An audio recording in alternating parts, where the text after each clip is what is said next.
বাড়িতে আমরা ছোলে ভাটোরা করলে টেস্টটা ঠিক রেস্টুরেন্টের মতন আসে না। তবে আজ আমি এত সহজ পদ্ধতিতে ছোলে ভাটোরা বানাবো, সেটা পুরো রেস্টুরেন্টের স্টাইলেই লাগবে। আর ভাটোরাগুলো দেখুন বালিশের মতন ফুলবে। শুধু তাই নয়, ছোলেটাও এত সুন্দর টেস্টি হবে যে রেস্টুরেন্টের মতনই খেতে লাগবে। তা আপনারা যদি এই সহজ পদ্ধতিতে বাড়িতে বানিয়ে ফেলেন, আপনাদের মনেই হবে না যে বাড়িতে খাচ্ছেন না রেস্টুরেন্টে খাচ্ছেন। তাই অনুরোধ রইল ভিডিওটা শেষ অবধি দেখার জন্য। আমি মিঠু আর আপনারা দেখছেন শাহবাড়ি হিসেব। দেখতে থাকুন, আমার সঙ্গে থাকুন। আমি 300 গ্রাম চানা নিয়ে 10 ঘন্টা ভিজিয়ে রেখেছিলাম। এবার চানাটাকে আমি ধুয়ে নেব। আমাদের একটা পটলি বানিয়ে নিতে হবে। একটা পাতলা সাদা কাপড় নিয়ে তার মধ্যে 1 টেবিল চামচ চা পাতা, 4-5টা এলাচ, 2 টুকরো দারচিনি আর 7-8টা লবঙ্গ দিয়ে আমি একটা পুটলি বানিয়ে নেব। ডালটাকে প্রেসার কুকারে নিয়ে কিছুটা জল দিলাম, দিয়ে আমি পুটলিটাকে ভেতরে ঢুকিয়ে দেবো। ঢুকিয়ে দিলে সামান্য নুন দিয়ে আমি সেদ্ধ করে নেব। সঙ্গে একটা তেজপাতা ছিঁড়ে দেবো। আর আমার এই প্রেসার কুকারে আমি 3খানা সিটি দিলেই হয়ে যায়। আপনাদের প্রেসার কুকার অনুযায়ী আপনারা সিটি দিয়ে দেবেন।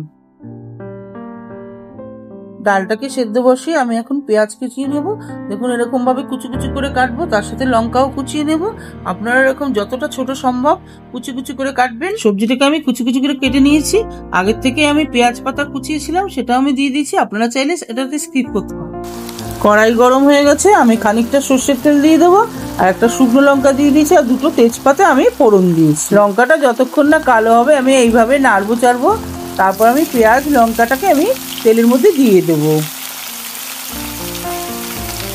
এইভাবে পেঁয়াজটাকে ভাজতে হবে যতক্ষণ না বাদামি রং আসছে, ততক্ষণ এইভাবে পেঁয়াজটাকে ভাজবো।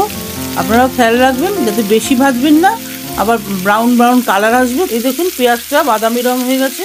এখন আমি স্বাদ মতো নুন দিয়ে দেবো। 1 টেবিল চামচ হলুদের গুঁড়ো, 1 টেবিল চামচ ধনের গুঁড়ো, 1 টেবিল চামচ লঙ্কার গুঁড়ো, শুকনো লঙ্কার গুঁড়ো, 2 টেবিল স্পুন আদা রসুন পেস্ট দেবো। আর দেবো 1 টেবিল স্পুন চানা মশলা দিয়ে আমি ভালো করে কষাবো। দেখুন কষিয়ে যখন লাল লাল হয়ে যাবে তখন আমি টমেটো পেস্ট, একটা টমেটো আমি পেস্ট করে রেখেছিলাম, সেটা দিয়ে ভালো করে মিশিয়ে নেবো। দেখুন মিশিয়ে কষানো হয়ে যাবে। আমি একটু চিনি দিয়ে দেবো, 1 টিস্পুন চিনি দিয়ে আর একটু কষিয়ে নিতে হবে। এইভাবে কষাবেন। দেখুন আমি এই চানা যে ডাল সেদ্ধ করে রেখেছিলাম ওটা আমি ঢেলে দেবো।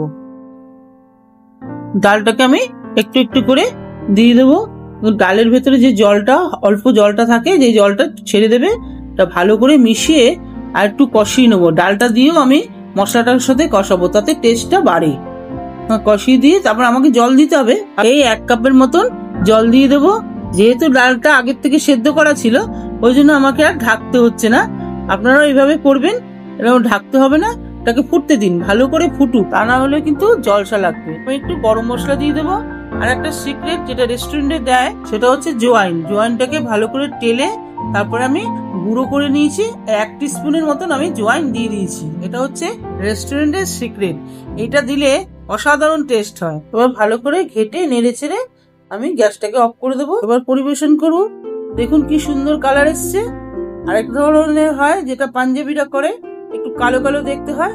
আপনারা যদি সেই রেসিপিটাও দেখতে চান আমাকে কমেন্টে জানাবেন, আমি সেটা করেও দেখাবো।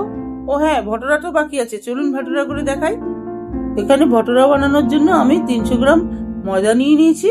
আর সুজিটাকে ভিজিয়ে রেখেছিলাম, 40 হইতে 45 গ্রাম সুজি আমি ভিজিয়ে দিয়ে দিচ্ছি। 1/2 টিস্পুন নুন দিয়ে দিয়েছি।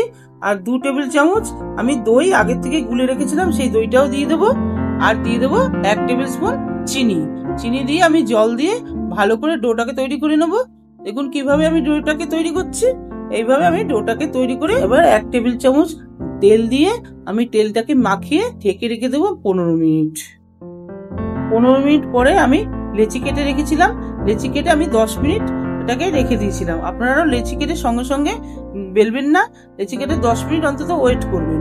তারপরে আপনারা এইভাবে বেলবেন। দেখুন আমি কিভাবে বেলছি। আমি মিডিয়াম সাইজের লেচি কেটেছি, আপনারা চাইলে বড়ও করতে পারেন, ছোটও করতে পারেন। এবার তেলটা আমার গরম হয়ে গেছে, এবার তেলের মধ্যে দিয়ে দেবো। দেখুন কি সুন্দর ফুলছে, পুরো বলের মতন ফুলছে। আপনারা আমি যেভাবে বললাম এইভাবে করবেন, আপনারাও দেখবেন খুব সুন্দর ফুলবে। অনেকেই বলে যে ভটোরা মানে ফোলে না, সেই জন্যই বলছি এইভাবে করলে নিশ্চয়ই ফুলবে। এবং আপনারা করে খেয়ে দেখবেন, ধাবা বা রেস্টুরেন্টের মতনই লাগবে। খেয়ে দেখো তো কেমন হচ্ছে, খেয়ে দেখো।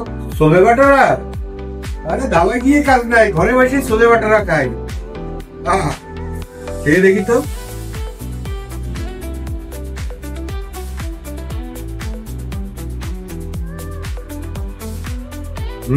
ঘরে বসে এত সুন্দর ছোলে বাটারের দিদি পাঞ্জাব তেল দারুন।